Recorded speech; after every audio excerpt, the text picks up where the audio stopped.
In our video number 26, we will discuss another topic, the measures of central tendency. What is a measure of central tendency? A single value that is used to represent an entire set of data is a measure of central tendency, as the name tells us. The central value or a single value that represents the entire set of the data. It is also called an average that describes all the figures. The three principal measures are mean or the arithmetic mean, which is also called the mathematical average. Then we have the median and the mode. Mean is an arithmetic mean or a mathematical average, but the median and mode are positional averages. The arithmetic mean, as we have already learnt in our previous classes, is the total of all observations or the sum of all observations divided by the number of observations. This is a normal method of calculating mean, which we already learned in our lower classes. Now let's look at an example to understand this arithmetic mean better. Calculate the average mean of 20, 25, 15, 12. So the average mean of these numbers would be the total of all observations, the sum of all the observations, that is 20 plus 25 plus 15 plus 12, divided by the number of observations. What is the number of observations? 1, 2, 3 and 4. So 4. So that would give us the total equal to 72 divided by 4 equal to 18. So 18 is the arithmetic mean for the given numbers. The arithmetic mean is represented by x bar. So we need to calculate the arithmetic mean, and we have learnt three series: the individual series, the discrete series and the continuous series. Now we also have three methods of calculating the arithmetic mean: the direct method, the assumed mean method or the shortcut method, and the step deviation method. For each of these three series, we will be calculating arithmetic mean using all the three methods. That is, for an individual series, direct method, assumed mean method and step deviation method. Then for discrete series also, direct, assumed mean and step deviation method. And for a continuous series too, we will be finding mean using direct, assumed mean as well as the step deviation methods. So let's get started with the first, the individual series. Here we have the individual series and the three methods for calculation of the arithmetic mean. The first is the direct method, which we already learnt that in direct method, the mean x bar is equal to sum of all observations divided by the number of observations. The sum of all observations will be given by sigma x. This is to be read as sigma. Sigma is the summation, sigma or summation. That means we are going to find the sum of all the observations divided by n. N represents the number of observations. So here we have the example. Find out the arithmetic mean of marks obtained by 10 students. So we have the serial number 1, 2, 3, 4, 5, 6, 7, 8, 9 and 10, as you can see here. And the marks obtained are 48, 32, 42, 39, 36, 48, 41, 44, 37, 48. Okay. So what is the requirement? The requirement is x bar equal to sigma x, or the sum of all the items or the variables. We'll call the variable x over here, divided by n. Now let's find out what is sigma x. When you add all these numbers, you get sigma x is equal to 415. Okay, and the number of observations here is, we already know it, there are 10 such observations. So let's find out the mean. Sigma x is 415 divided by the n equal to 10. So this is direct, and that gives us 41.5. So the arithmetic mean for the given series of numbers is, or for the individual series, is 41.5 marks. 41.5 marks. This is the mean mark of the 10 students. We'll go ahead with the second method called the assumed mean method or the shortcut method. The steps that we need to follow to calculate the mean would be: step 1, assume any variable as mean and call it A assumed mean. Calculate the deviation from the assumed mean. How do we calculate? We will calculate the variable minus the assumed mean. Deviation here would mean how far or close is it to the assumed mean. That is the deviation. Then we will calculate the mean using the formula x bar equal to the assumed mean plus the sum of the deviations that we calculate divided by n. Here d is the deviation. How did we calculate deviation? X minus a. Okay. So let's find out.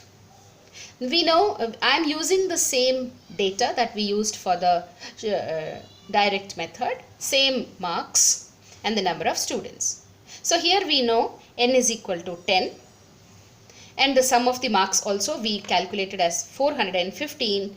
But we don't need sigma x over here. So this need not be calculated. Then let us assume a mean from the given data. Let us observe these marks. We find that 48 occurs 3 times. So it's very easy. So let us assume 48 to be the assumed mean. Okay. So now what does deviation say? Deviation says x minus a. This is x. The marks given to us are x minus the assumed mean. So x here is 48. So 48 minus 48, which is equal to 0. Then we have 32 minus 48. See, we must not subtract the smaller number from the bigger number. Instead, the formula says x minus a. So x over here is 32 minus 48 is the assumed mean. So what is the difference here? 32 minus 48 is 16, but it is minus 16. Since 48 is big, so minus 16. The next one is 42 minus 48. Here also we get the answer in negative. Then we have 39 minus 48, which is equal to how much? 9, minus 9. Then we have 36 minus 48, which is equal to 8, minus 8. Okay. Then we have 48 minus 48, which is again equal to 0. Then we have 41 minus 48, which is equal to minus 7. Then we have 44 minus 48 equal to minus 4. Then 37 minus 48, which is equal to minus 11. Okay. Then 48 minus 48 equal to 0. So if you add all these numbers, you get minus 16, minus 22, 22, 31, 31 plus 8, 39, 39 plus 7, 46, 50 and 61. Is that so? You get 65. You should get 65. We went wrong somewhere. This should be minus 12. Yeah, minus 12. And I think the rest are correct.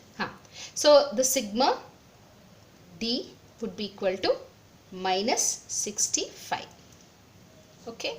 So now we can calculate the arithmetic mean using the given formula. A is equal to A plus sigma d by n, which is equal to, what is A here? A, we thought it is 48 plus sigma d is minus 65 divided by n, which is equal to 10. Okay. So this gives us 48 minus 6.5. Since this gives us 6.5, so minus 6.5, which is equal to 41.5. For the same given data, the average was 41.5 when we calculated using the direct method and also by the assumed mean method. Now let's learn the step deviation method. The step deviation method, we are going to follow the same method as we did for the second one, the assumed mean method. That is, we are going to assume any variable as mean and call it A. Then we are going to calculate the deviation D, which is x minus A. Now the third and the fourth steps will be more than the steps that we learned earlier. So here we will calculate the common factor. We will find out the common factor from the deviation that we calculated over here. And then calculate D dash. What is D dash? D dash is equal to D by C. That means we are further going to reduce the value to a smaller one so that it's very easy to calculate the arithmetic mean. Okay, and then we will apply the formula x bar is equal to A plus sigma D dash by N into C. So here the data is different.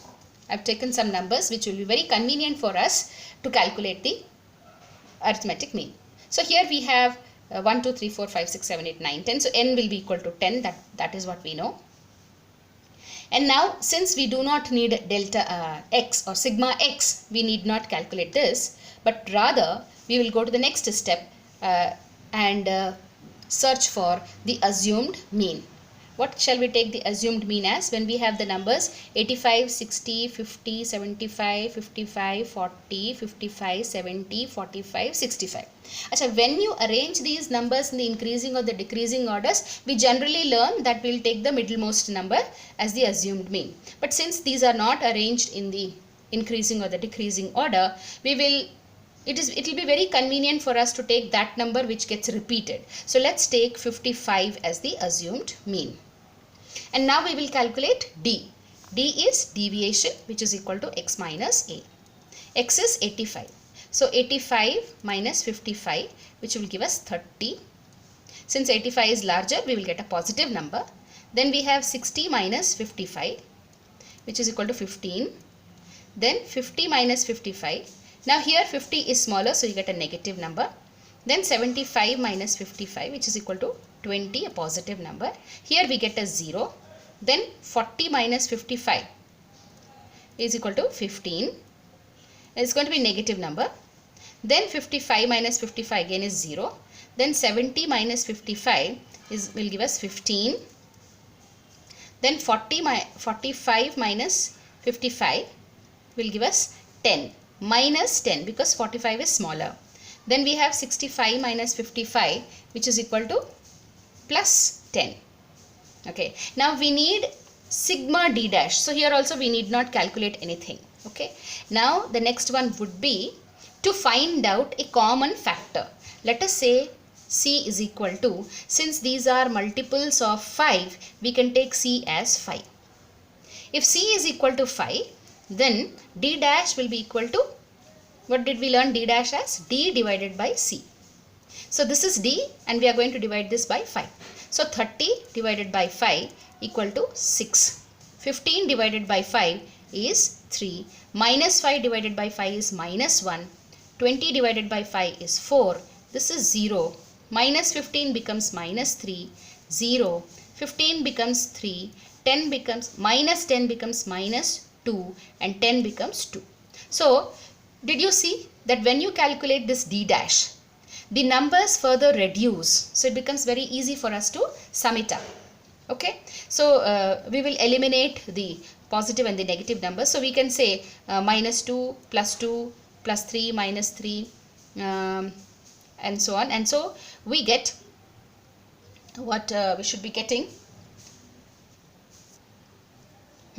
So this becomes minus 2, plus 3, minus 3, minus 1, plus 1. So everything goes and we are left with 6 and 4. So sigma D dash is equal to 10. So that is sigma D dash.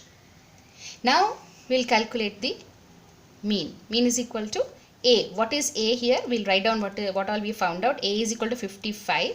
Sigma D dash is equal to 10. C is equal to 5 and N is equal to 10 again. Here we found out N is equal to 10. So now let's substitute these values. X bar is equal to A plus sigma D dash divided by N into C. So A is equal to 55 plus sigma D dash is 10 divided by N is again 10 into 5. C is equal to 5. So we'll put this in bracket. First we'll solve this. This gives us 55 plus this is 1. 1 5s are 5. So the arithmetic mean is 55 plus 5 equal to 60. Here 60 marks is the arithmetic mean using the third method, that is the step deviation method.